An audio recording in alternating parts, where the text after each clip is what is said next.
Yo, what's going on, everybody? Welcome back. Hope you guys all had a great Saturday of NBA. It's another good night for me and my subs, 2 in a row.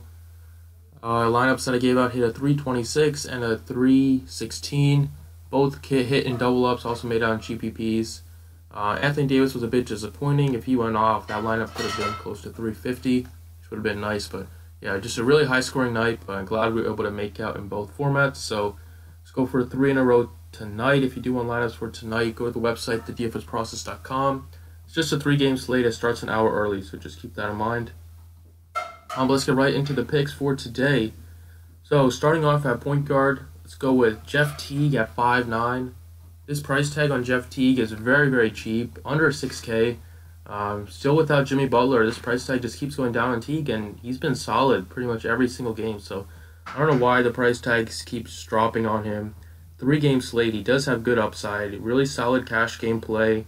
He did drop over 50 one time that Butler was out, and he's going to play over 30 minutes in this one. I know it's a kind of a tough matchup against Chris Paul, but the last time they met, he dropped 44 DraftKings points.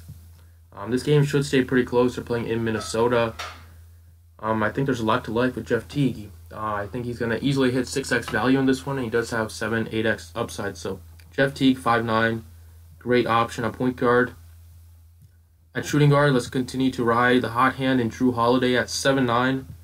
Holiday has just been penciled into 5.5, 6x value. He's been super solid, 45, 55, 46, 47. One bad game against Washington where, as I mentioned, all when Anthony Davis was out. And 45, 57, 44. Pretty much every game he's in the mid-40s, upside in the 50s and 60s. A lot to love. Price tag is under 8K now. And it's a fine matchup against Boston. The one time they met, he had a good game against them. I think it was an overtime game, though. But at 7'9", you don't need him. You need him to get close to 45, 48 DraftKings points. And that's exactly what he's been doing. So I love him a lot at shooting guard. You can even play him at point guard. So really solid, really consistent, and does have upside. So Holiday at 7'9" at my shooting guard. At small forward, let's continue to go with Tobias Harris at 7'5". Tobias Harris has been a different player in Los Angeles. He's playing better than Blake Griffin right now, which is crazy. Thinking that Pistons traded probably their best player for Blake Griffin, and Griffin's absolutely just not performing well, and the Pistons continue to lose over there. But Tobias Harris is keeping the Clippers afloat in the West. Last 10 games, he's averaging over 40 DraftKings points. 44, 46 last 2 games. Does have 50-point upside. He hit those twice against the Pelicans and the Nets, and they're playing at home, so that's a good sign that the game will stay close. And he plays a ton of minutes. Look at the minutes he's playing. Close games, 37 to 40 minutes. Locked into a really big usage role, taking a lot of shots, over 20 shots in the last 2 games, getting rebounds, getting assists, doing everything. I love Tobias Harris at 7'5". All right, power forward. We got Anthony Davis at 11'4". I think he's a fine play. If I make 2 lineups, I'll probably have him in one of the lineups and then fade him in the other one. He did drop 75 against Boston this year, but that game did go into overtime, so that definitely helped boosted his fantasy scores. But Cousins also played in that game, but I think Davis is fine in this matchup. It is a back-to-back, so that's always worrisome, especially with Anthony Davis. But I'm going to spend down a bit, and let's go with Al-Farouq Aminu at just 4.4. A really nice price tag on Aminu. Great matchup against the Clippers. A fast-paced game that's going to have a lot of turnovers probably. The Clippers are pretty sloppy with basketball, so should be able to get some steals, blocks. Last 2 games, he's finally been really scoring the ball okay, getting double digits. All you need out of him is a 10-10 double-double. He's gotten that last 2 games. So he just had 9 rebounds against the Cavs, but really close to that last 2 games. Doesn't take a lot of shots, but he still plays a lot of minutes. And in this game, if the game stays close, he should see 35 minutes. I think he's probably going to be defending Tobias Harris. He's a pretty good defender.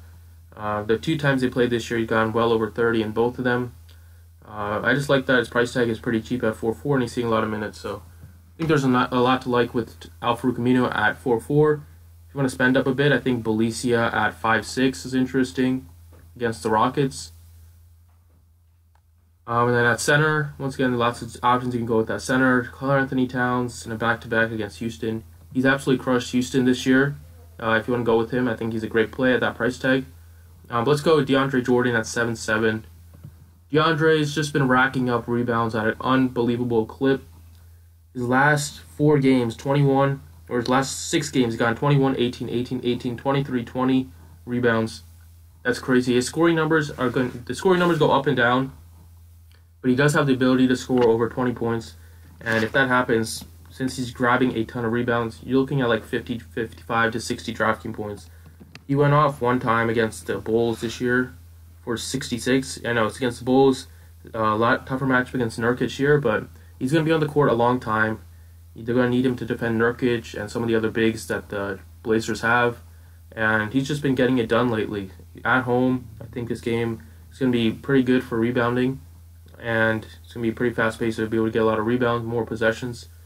And I think at 7-7, that's a pretty cheap price tag for Jordan. His price tag dropped a bit, and I'm going to eat that up at that price tag. And then other options I think you can look at if you're going cheaper is probably Clint Capella at 6-4 against Cat.